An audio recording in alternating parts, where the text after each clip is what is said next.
Hey everybody, welcome back. Today we're jumping into 1 Samuel chapter 22. Thank you as always for joining me here. I am doing my best just to offer you the best understanding of Scripture as I have, or as God enables me to, chapter by chapter. And I thank you for tuning in. But let's go ahead and go to God in prayer, okay? Father in heaven, God, thank you so much for your word, Lord. Thank you for teaching us the way you teach us, Lord. You love to teach. There's so many mysteries, yet you are so generous with understanding when we ask and seek you. God, thank you for these viewers, Lord, who care about you and your word enough that they want to tune in and listen and learn. I pray that you'd be with us, with them as they watch, and you would reward them for their diligence, and that you would somehow join us in unity, even if we're separated through the screen, Father. Pray you just bless this time in Christ's name. Amen. All right. So, chapter 22. We left, David had just visited the priests of Nob with the tabernacle, and he got some bread and the sword of Goliath from there.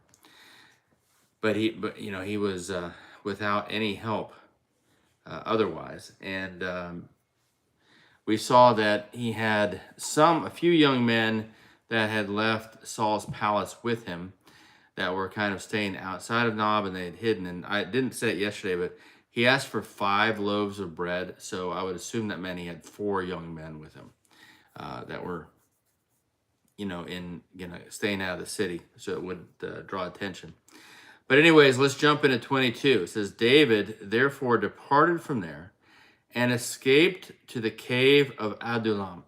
So Adullam is a city, but there's a cave nearby it that they're calling the cave of Adullam. Adullam means, most likely means refuge. Okay, so there's debate on some of these names, not a lot of necessarily agreement, but most of the sources translate it as meaning refuge or retreat, which makes it a very appropriate name for the place where David is hiding. So why are they in a cave? Well, they don't have a house, and there's a group of them. Okay, he's got, looks like total of 5, him and 4 guys, and they're not going to go to somebody's house in the little village of Adullam and stay there. I mean, he's on the run anyways, so not only would 4 or 5 young men be a drain on a place, or hard to fit into a house that's probably already crowded because their houses weren't real large, but it would be easily seen and known where he is, and if Saul comes looking for him, they're going to find him. So he does what a lot of outlaws usually do. They stay in caves. They try to find a place to make themselves comfortable in a cave. And that's what he and his guys are doing. So when his brothers and all his father's house heard it, they went down there to him. So why is that happening? Because Saul's going to kill his family. Saul, David is now being viewed as a competitor for the crown, as competition for the crown.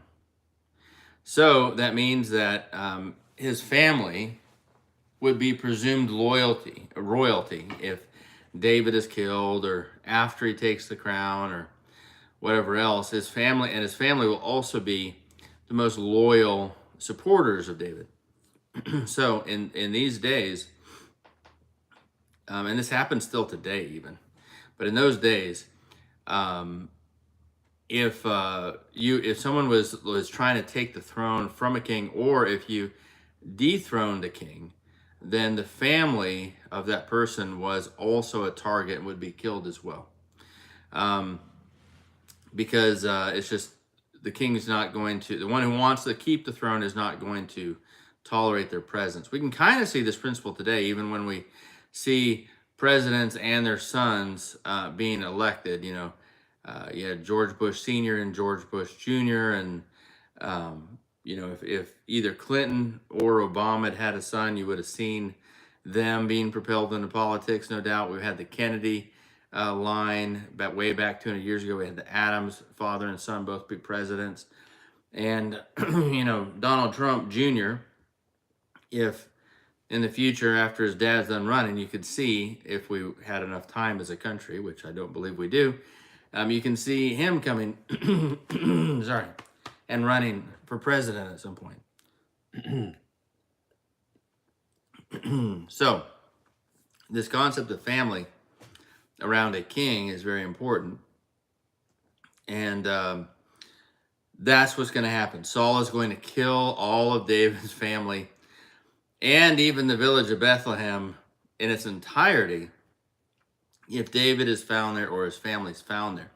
But if the family leaves and seeks refuge with David, they'll at least be temporarily safe. But the village will be completely safe, because if there's no one there from the family to kill, then why are they going to kill the rest of the village? It just wouldn't make sense. But anyways, that's why they're going there. And what was the mood? You know, were they happy with this? Probably not. Probably not. We last saw the brothers were very critical of David. And at first, I imagine that they're like, what did you do, David? Why are we in this situation? You know, they're having to leave behind their lives and their familyhood, you know, all their livelihood, sorry. You know, the family business, all the herds. His father was fairly wealthy, it seems. So they wouldn't have been very happy, but at the same time, I think they know David, and he has a reputation by now. He's been a general in Saul's army and has led many successful battles, and the whole country loves him. So they also would have been more respectful at this point, and probably believing him pretty quick when he says, look, I didn't do anything. I didn't do anything to cause this. Verse 2, and everyone who was in distress, everyone who was in debt, and everyone who was discontented gathered to him. So he became captain over them, and there were about 400 men with him. So he's gathering a pirate army. So this is basically, David is actually now is the captain of 400 men, and these are not 400 normal military men. This is like a biker gang. This is you know, pirates. These are guys who in distress. Okay, you know, something's wrong at home. I'm just running away from home. Someone's in debt. They're going to be put in debtor's jail, or they're going to be forced to pay, or in an indentured servanthood, so they're running away, or just people are unhappy in general and want to wander. Okay, we're all familiar with these kind of people in modern day.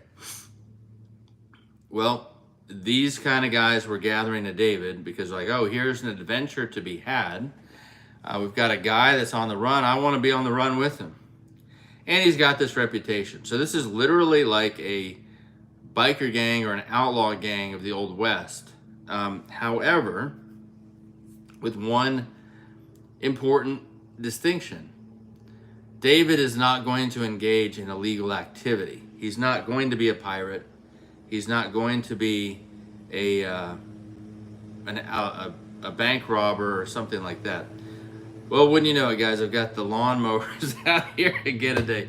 Last time you told me that you couldn't hear it, so I'm going to count on the fact that you got, you know, believing that you can't hear it. But if you can, oh well.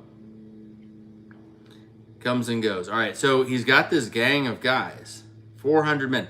These are all gathering to him at Adullam, this city. So he was in the city for a time.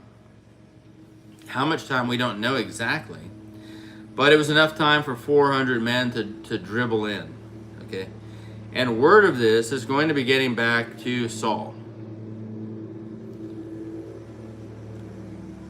Because when David left, he only had these, you know, a handful of guys. But now he's actually got a mini army. And he's got this reputation. And Saul knows he knows how to fight. And Saul knows he's been persecuting David. So what would a normal guy do? What would a normal man do who is being persecuted by the leader of a country or an area. You know, like there's this leader, this king, he's determined to kill you. You're on the run, fleeing for your life. And now you've got 400 guys supporting you, which is a number that is starting to approach an actual threat for Saul. Because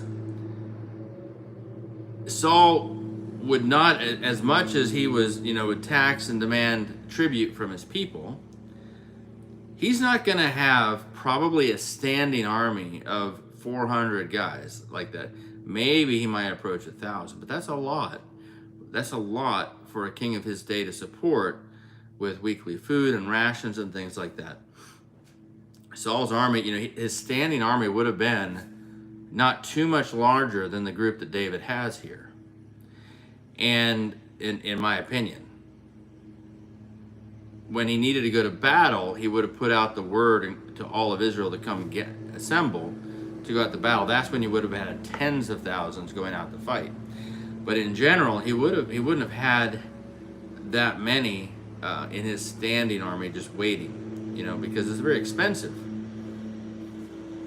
So David is starting to get a group. He's leading a group now of 400 guys, and this number could, I'm sure through the rumor mill, is even being exaggerated at times. So Saul probably does not have a good idea of exactly how many men David has. He just knows that he's got hundreds. He knows that's rivaling his standing army. He knows that in the wrong moment, if David surprised him in Gibeah with an attack or an ambush of these hundreds, he could defeat Saul and take the throne from him. Especially remembering stories of Gideon, who conquered tens of thousands with just a couple hundred, or stories of their own battles against the Philistines when Jonathan routed the Philistine garrison with just him and his armor bearer.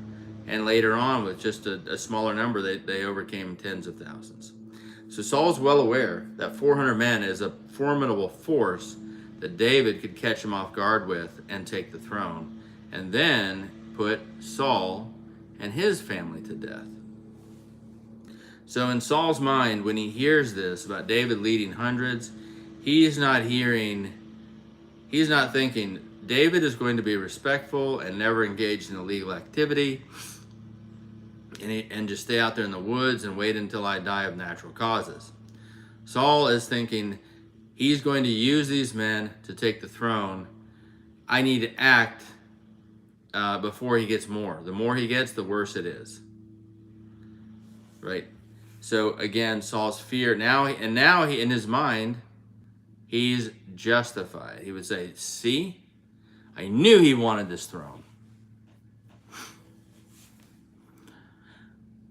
Verse 3, then David went from there to Mizpah of Moab, and he said to the king of Moab, please let my father and mother come here with you, till I know what God will do for me. So Mizpah, we learned in previous chapters, there was a different Mizpah, kind of over in central Israel, related to their battles against the Philistines. And Mizpah, you remember, meant watchtower, or a strong tower where people would take refuge and hide, like a defensive tower. Think like castle tower, essentially, is what it was. It was just a singular castle tower. So, but he didn't go there. He went to another watchtower, another Mizpah in Moab, which would have been central Jordan. So he crossed the Jordan River and went over to Moab. And says, hey, to the king, he's pleading with the king, hey, he's explaining the whole story. I am running from King Saul. He wants me dead. My father, my mother basically are too elderly to be on the run with me. Can they stay here with you and be safe so I don't have to worry about them sleeping in caves with me and these younger guys? That's what's going on. And verse 4, so he brought them before the king of Moab, and they dwelt with him all the time that David was in the stronghold. So the king of Moab agreed. He said, sure, let him stay here. we'll take care of him. So this was a favor Moab was doing to David. Now, why would the king of Moab do this? Well, it's really easy. He's going to view Saul as an enemy, as a belligerent, someone that may need to be fought at times. And so there's a famous saying. Sorry if it's very noisy, guys. We got the weed eater right now. There's a famous saying: "The enemy of my enemy is my friend." So anything he does to help David, he is viewing as a help against Saul, a help to weaken Saul. Because if he can, especially if he can strengthen David without very much expenditure of money, then sure, why not? I mean, if he's not really having to lay out anything more than just food and a place to stay for David's parents, it's a very low cost favor to do for a rebel against your enemy who could be elevated to kingship himself. I mean, he's sowing chaos in Israel and weakening all of Israel by helping David. That's how he's viewing it. And for no more than the cost of a house and some meals and protection, sure. Because Saul isn't going to go into Moab after David's parents just to get them. Everybody kind of knows that. So, and then the other end of it, of course, is, and then once David comes into, if he ends up becoming king, then he's going to owe the king of Moab a debt of gratitude and deal favorably with him. Maybe he even thinks he can dominate David after that. Maybe he thinks he could hold David's parents hostage after that. I don't know. Don't know the level of antipathy at this point. But this is a kind of no-brainer for the king of Moab. It wasn't necessarily like he's such a generous and great friend. It's a very political move on his part. Okay, verse 5. Now, the prophet Gad said to David, do not stay in the stronghold, meaning the cave. Depart and go to the land of Judah. So David departed and went into the forest of Hereth. Oh, by the way, there's another meaning of Adullam, which says is the strength or the justice of the people. So this stronghold is referring to that. So again, there's two possible meanings. Either way, it's a place of refuge, a place where you've got a strong defense. But Gad is a prophet. We don't have a book by him that I'm aware of, but it says, do not stay in the stronghold, depart and go to the land of Judah, which means further south. He's saying go down into the lower part of Judah, where Hebron is. So David departed and went into the forest of Hereth, or Heret. Now, this word Heret in Hebrew is related to carat in diamonds, C-A-R-A-T, or K-A-R-A-T, depending on how you see it spelled. And it means to chisel, okay? So David departed and went into the forest of chiseling is basically what it means symbolically. So he was for a time in a place of refuge, in a stronghold defense, as this group of men is building up around him. Which, by the way, also shows what strong leadership he had. Not a lot of guys who are on the run from the king, with their life at risk, are going to necessarily accumulate a gang of 400 guys. Because the only people that really want to follow you are guys who are willing to risk their life as well. Because if you're found with this outlaw who's got the death penalty on him, that can be put on you too by association. And most outlaw gang leaders and biker gang leaders are so selfish and power hungry and authoritarian that they don't keep a large retinue of guys. Okay, they basically chase off the good ones and only keep the weak yes men that are willing to do whatever they say. So 400 guys staying with David, it shows what a leader he was. But he's been in the stronghold. Now he's going to the forest of chiseling, of Cheret, which is where he's being pruned, chiseled, formed into what God wants him to be. This is a time of chiseling for David. When Saul heard that David and the men who were with him had been discovered, now Saul was staying in Gibeah, where he lives. He hasn't left where he lives, under a tamarisk tree in Ramah. Okay, well, I guess it's referring to Gibeah as a region rather than the city. But he's now in the city where Samuel once lived. Okay, today known as Ramallah. But again, he's sitting under a tamarisk tree. This tree. Oh no, this is not a terebinth tree. That's right. But he's sitting under a tree. I need to look up the tamarisk later and see what it represents symbolically. Sorry, I should have done that before I started teaching. But he's sitting there under this tree in the shade of it with his spear in hand. We always see him sitting there with his spear in hand. He must think that this is a formidable image he's conjuring up to project power into the minds of his people. And all his servants were standing about him. So he's holding court with his spear in his hand. Then Saul said to his servants who stood about him, "Hear now, you Benjamites." And this is, we're going to see, I think, him repeat this phrase, but it's very royal, but almost speaking like, this reminds me of God speaking. He's not God. Hear now. It reminds me of Jesus saying, "He who has an ear to hear, let him hear what the Spirit says to the churches."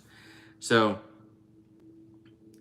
it's just quite the change from the day when he was so humble with Samuel, saying, "Am I not least among all the tribes of Israel? Is our clan not the least?" Now he's like, "Hear now, you Benjamites. Hear my word. Will the son of Jesse," David, "give every one of you fields and vineyards and make you all captains of thousands and captains of hundreds?" So he's saying, is David is he able to give you fields? Is he able to put you in places of position over other men in the army? He says, "All of you have conspired against me. And there is no one who reveals to me that my son has made a covenant with the son of Jesse. And there is not one of you who is sorry for me or reveals to me that my son has stirred up my servant against me to lie in wait, as it is this day."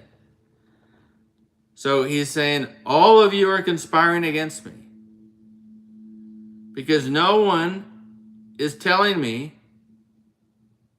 Listen to these words. "There is no one who reveals to me that my son has made a covenant with the son of Jesse." He's saying, I know my son has made a covenant with David, but nobody tells me about it. Later, he said, and then he's saying, "And none of you feel sorry for me," which is a crazy thing for this king to say, who's trying to garner respect. He said, "And none of you revealed to me that I know," he's basically saying, "I know my son, Jonathan, has stirred up my servant David against me to lie in wait as it is this day." He's saying, I know Jonathan is conspiring with David to kill me and take my throne and give it to David. I know Jonathan's doing that. None of you reveal it to me. It's like, this is crazy, Saul. Perhaps you're not revealing it because that's not actually what's happening. Perhaps it's all paranoia in your own mind. And by the way, why is he saying this? Because where is Jonathan? Do we think that Jonathan is here? The text doesn't say he's here, and the way he's talking about Jonathan seems very unlikely that Jonathan is there. So most likely what happened? Probably back in the palace, Saul is saying, let's go, Jonathan. We're going to go find David and kill him.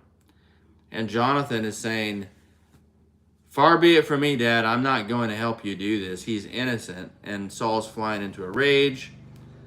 Don't you know? It's your throne I'm trying to protect, etc. But Jonathan's refusing. He's not here with him. So this has been an undermining for Saul. He has created more insecurity, which is why he's sitting there with a spear and commanding all of the servants to stand around him while he says, hear me. He's trying to regain authority. He's feeling very insecure based on the situation. Then answered Doeg the Edomite. If you remember him from the last chapter, remember he's an Edomite. He's not an Israelite, but he's the chief herdsman. He's over all of Saul's herds. So he's got an important position. His name Doeg comes from fear, or meaning to be afraid or fearful. Fearful, I think, is how we translated it. But he was there at the tabernacle and saw the priest Ahimelech give David bread and the sword.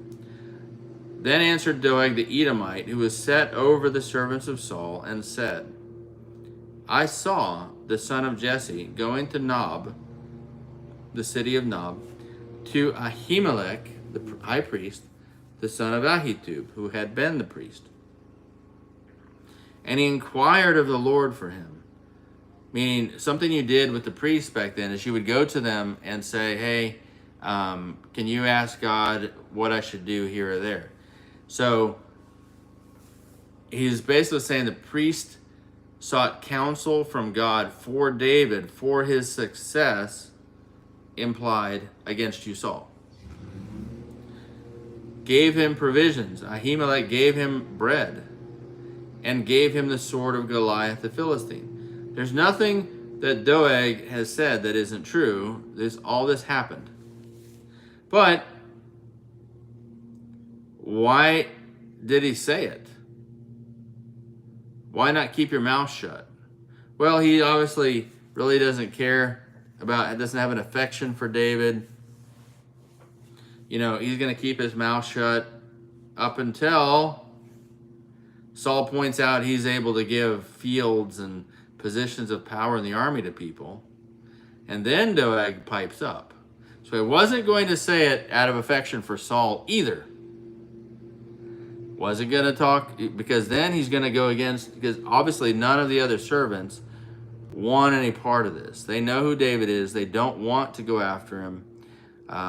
They don't believe he's conspiring against Saul. They know he's not, honestly. I'm sure they're talking to Jonathan as well. So they don't want any part of this. Doeg is among them. So if he goes against David, he's going to stand out among these servants that he's got to work with, that he's got to live among. And that's going to give him a bad reputation. So he doesn't have a special affection for Saul. He's got a special affection for himself. And that's it. So the moment Saul says, it reminds him, don't you know I give fields to who I want. I give positions of power to who I want. Suddenly Doeg says, okay, now I've got a motive to talk. So he goes and tells him what he knows. So the king sent to call Ahimelech the priest, the son of Ahitub, and all his father's house, the priests who were in Nob. And they all came to the king. And Saul said, hear now, son of Ahitub. He answered, here I am, my lord.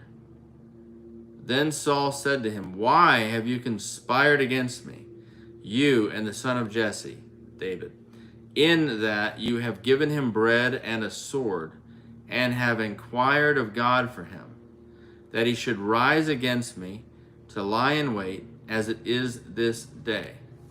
Okay, so Saul is on very shaky ground here, because, well, what he's accusing the high priest of is aiding and abetting a traitor. And that may be, but guess what, Saul? The high priest doesn't work for you. He works for God.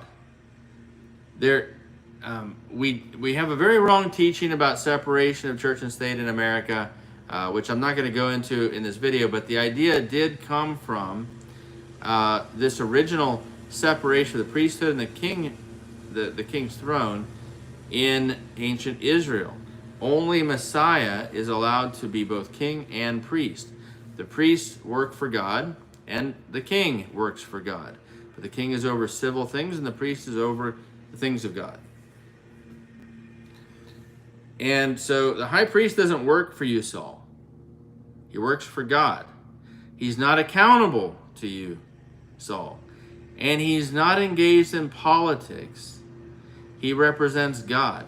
So he is not limited in the help he gives to people, whether it's bread or spiritual counsel, by politics, by whether or not it helps the king or not. That isn't a concern of the high priest. The high priest's job is to help everybody, no matter who they are, no matter whether they're an enemy of the king or a friend of the king, get closer to God and have a relationship with God and help them with atonement for sins.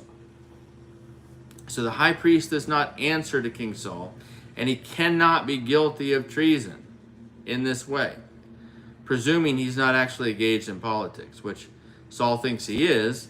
But even if he were, so what?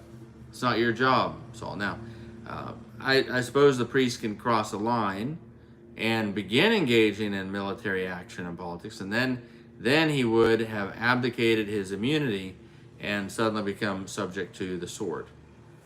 But that hasn't happened here. Merely giving somebody bread, I guess you could say by giving him a sword, you were crossing a line. Perhaps Saul could argue that, but it's a stretch. So Ahimelech answered the king and said, "And who among all your servants is as faithful as David, who is the king's son-in-law, who goes at your bidding and is honorable in your house?" He's saying, look, there's nobody as faithful to you, Saul, as David. He's not rebelling against you. He's done everything you've ever asked him to, and he's honorable. He's not trying to do anything to you. And then in verse 15 he says, "Did I then begin to inquire of God for him?" He said, this isn't the first time he's come here and I've asked God for answers to his questions, to give me answers to his questions. He's done that many times. Why was this unusual? It wasn't unusual. He comes to me all the time. So far be it from me, let not the king impute anything to his servant or to any in the house of my father, for your servant knew nothing of all this, little or much. So he's saying, look, I didn't know anything about this. I don't know anything about whether he's rebelling against you or not, but up to this point, he'd only been a faithful servant to you, and he's just coming as normal to inquire of the Lord and ask for some bread. Why am I going to think anything's out of place? And the king said, "You shall surely die, Ahimelech, you and all your father's house." So the king had already made up his mind from the moment Doeg had reported it.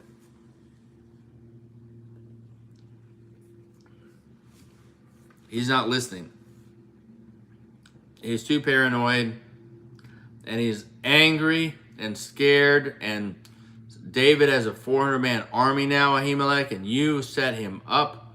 You gave him Goliath's sword, which is symbolic, not just a weapon. You inquired of Yahweh. I know Samuel also anointed him many years ago. My son is conspiring with him and made a covenant with him. My servants won't help me.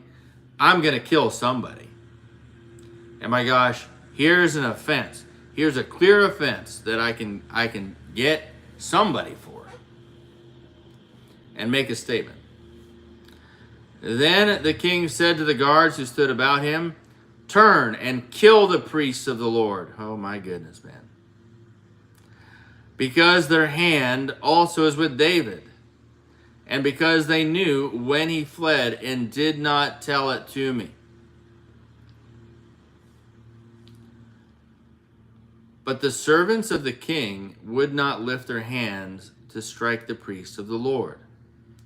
So the king's servants are receiving a direct order from the king to kill the priests, and they're refusing. They're just kind of sitting there looking at each other, and they're saying, no, nobody's going to do that. These are God's men, God's priests. Who are we to kill God's anointed priests? So there's a very godly respect among these servants of the king. They don't want to touch God's priests. They know that they don't have that authority. They know really that the king doesn't have that authority. I mean, think about this. Before King Saul was put in place by Samuel, a priest, a prophet, who anointed him, the priests give the power. They're the ones who officiate. They're the ones who anoint the king. And before Saul was anointed king, who in the world had the power to correct the high priest, to kill the high priest? Nobody in Israel had that authority. The high priest was the highest position of authority in the religious sector.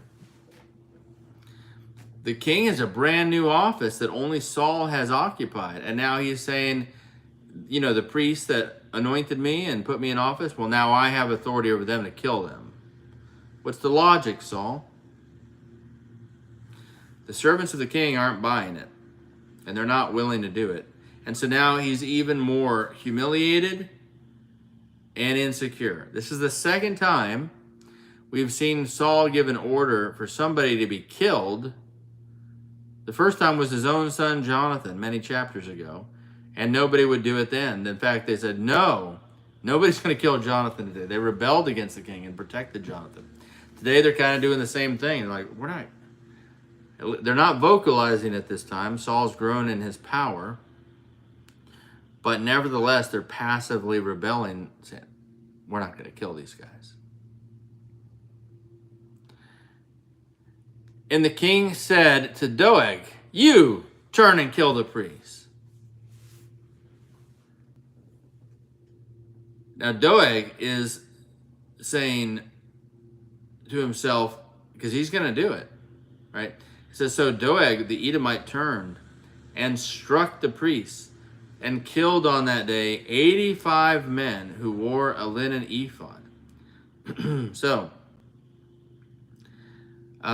who were these 85 men? They were all descendants of Eli. All descendants of his house.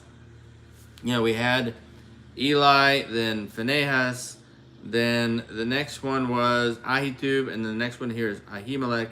So Ahimelech is a great-grandson of Eli. That was high priest when Samuel was a child. And then we're going to see Ahimelech has a son named Abiathar. So great-great-grandson Abiathar of the first Eli. So that means that, by the time you get to the great-great-grandson level, you definitely can have 85 people. 85 men. Not too hard after that many generations. So these are all children of Eli living in this town named Nob. Okay. And this is a major fulfillment of the prophecy given by a prophet to Eli and then later to Samuel as well, saying that God was going to cut off the entire family line of Eli from the priesthood and give it to another line of priests from Aaron.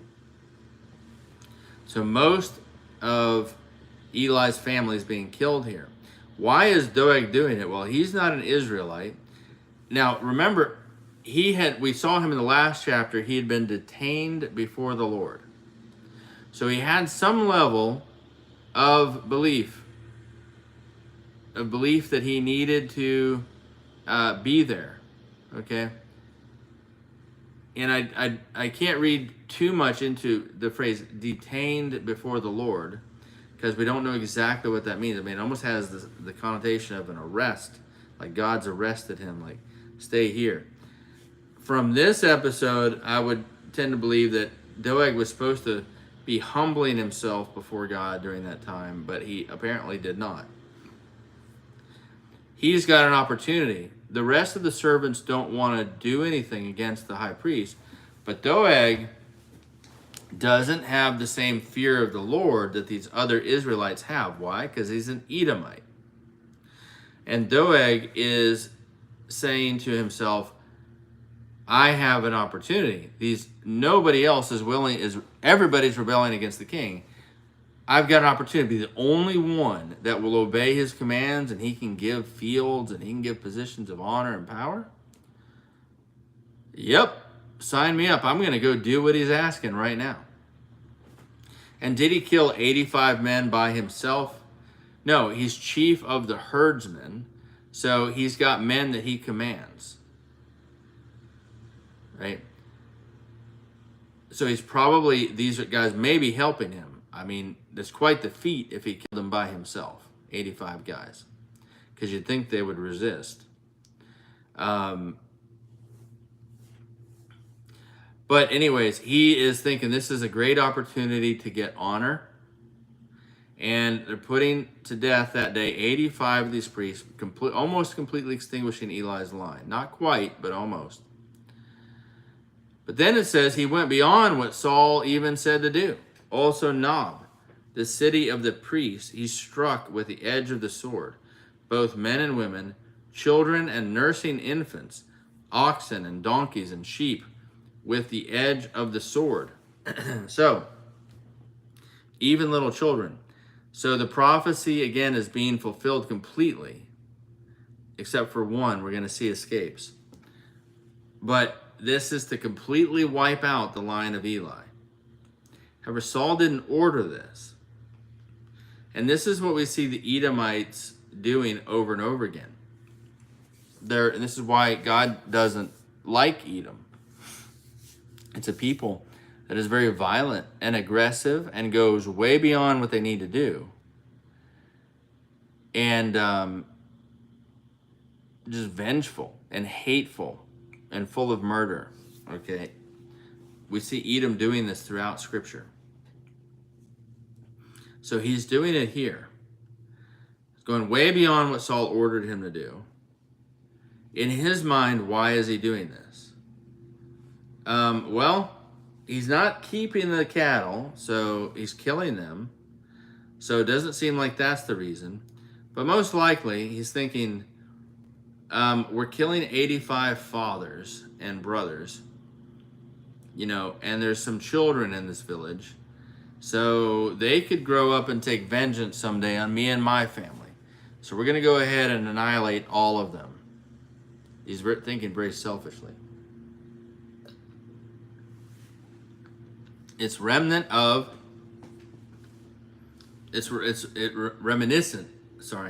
of Herod the Great killing all the young children in Bethlehem.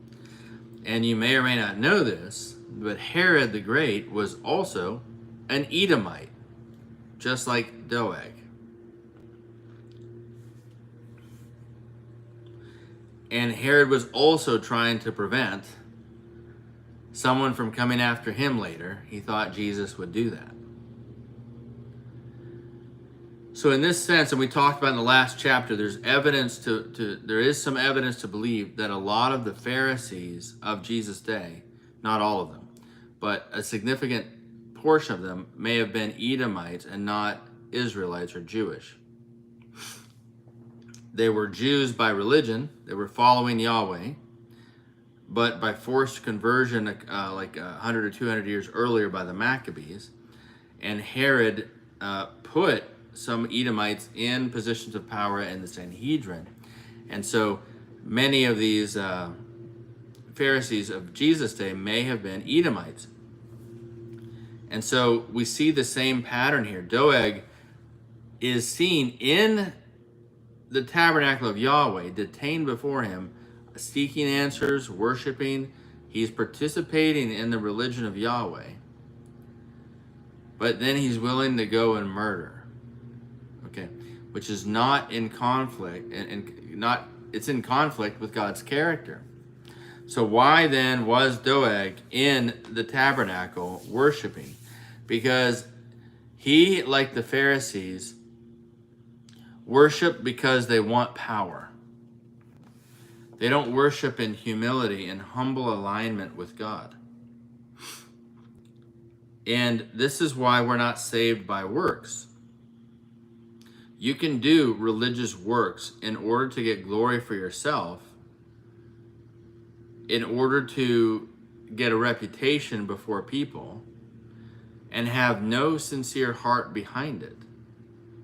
And so you can't be saved by those works.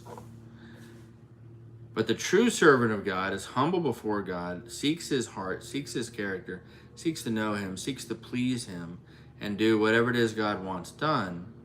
And because we have that humble attitude, we also do good works, but from a sincere, worshipful heart. And if in church today, there are too many Christians who are there because they want spiritual power, not because they love God and are humble before him and seeking his face. So be aware of that. Don't separate yourself from church just because you run into some bad apples. But do understand that there's always the doegs, there's always those in church who are there for spiritual power, and God does not choose them or honor them, rather than humbly loving God and loving others. Doeg was basically a tare among the wheat. He's a goat among the sheep. Those exist even in our churches today. And Jesus told us that they would be there. So don't be shocked when someone in the church hurts you or reveals terrible motives or, is exposed as having had affairs or worse, kind of things like T.D. Jakes being exposed as doing. Don't be it is highly discouraging, but don't let it shake your faith too badly when you see these things and see that men or women in the church can be like this, because it's not a sign that Jesus isn't powerful or that he doesn't have a true church. It's just that a goat has been revealed or a tare has been revealed, and sometimes they hurt us. Whenever we find a tare or a goat in the church, we should work to immediately protect the other sheep. But we shouldn't be surprised that those people are there, because Jesus said there would not be a separation until these end times. And I do believe that separation is beginning, but it's just barely beginning. Anyways, that's kind of a side note.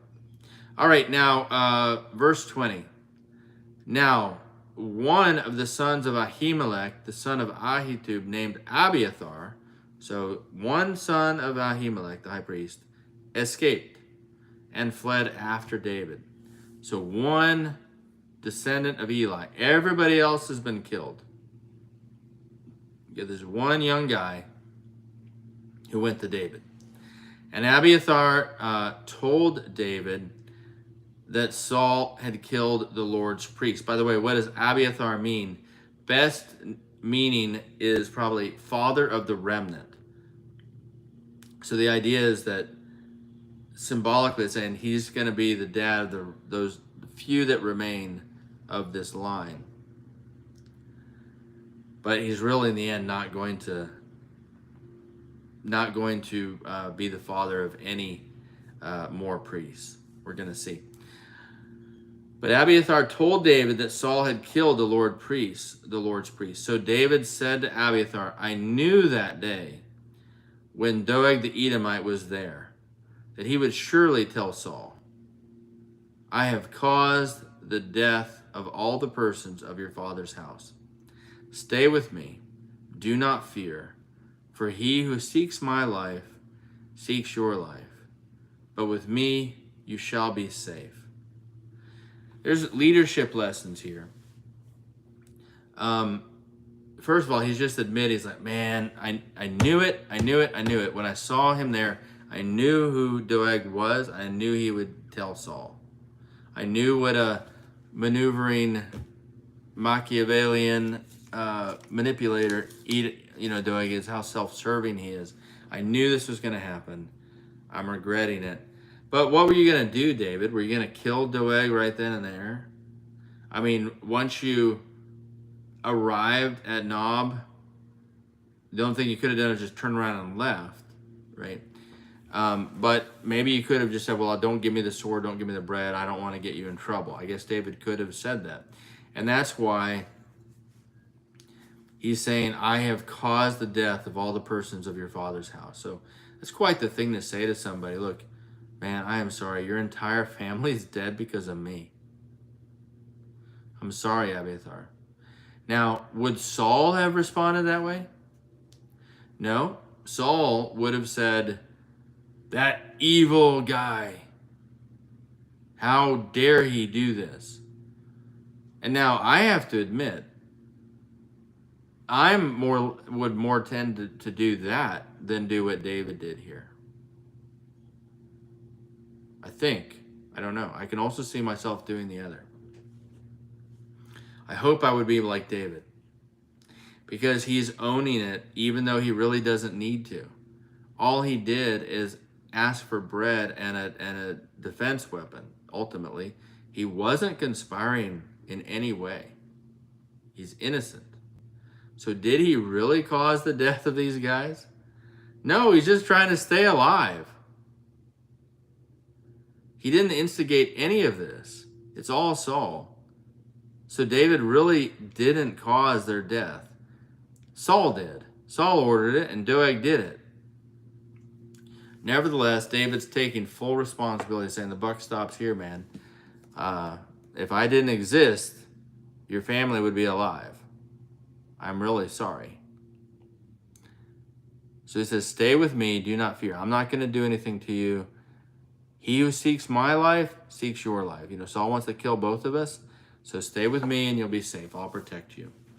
And that's ultimately another sign of good leadership. He's reassuring him and saying, I'll take care of you. Stay here with me.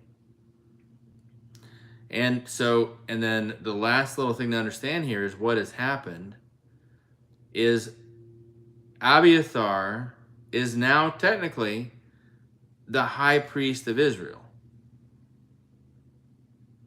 The one authorized, because he's the last one of Eli's line. He hasn't been exterminated yet. When he is, it will switch to another line of Aaron. But he isn't. He is alive, so he is officially high priest if all the others are dead. So God has transferred the presence of the high priest from Saul to David as one more step in David's moving into the throne. And we ask ourselves, why did God do it this way? Why did he give this kingship to Saul first and then to David? And why did he make David go through all of this? Why did he anoint Saul knowing what he was going to do and then anoint David in the middle of it? It seems it's so messy. Or is it? Because ultimately what God's doing is he's saying, Israel wants a king. They wanted a king. And Saul is saying, God is saying, all right, you're going to get a king, but I'm actually going to teach you a bunch of things through this. First, I'm going to give you this king that isn't the ideal and is full of fear. And then I'm going to raise up this more godly king. But I'm going to make him go through this process of chiseling, where I'm chiseling off of David the rough edges, the parts of pride, the things that I need to be taken off of him so he can be the king that I really want him to be. And in the meantime, Saul's full bad character will be revealed until progressively everything moves over to David naturally. And I'm going to demonstrate how I can move people into power without them grasping after that power. I'm going to demonstrate how I can elevate a king without them resorting to what human kings always resort to, which is violence to get their throne in their own means and power. David won't do that, and yet he will still find himself in the throne. Because when God purposes something for a leader, it happens. You don't have to grasp after it. Just follow him and let him do what he wants to do. And trust him for the results. Don't make things happen on your own. So anyways, I think that is the last part of what we need to understand about chapter 22. I hope this has been a benefit to you. I hope you've been blessed, and we will see you guys tomorrow.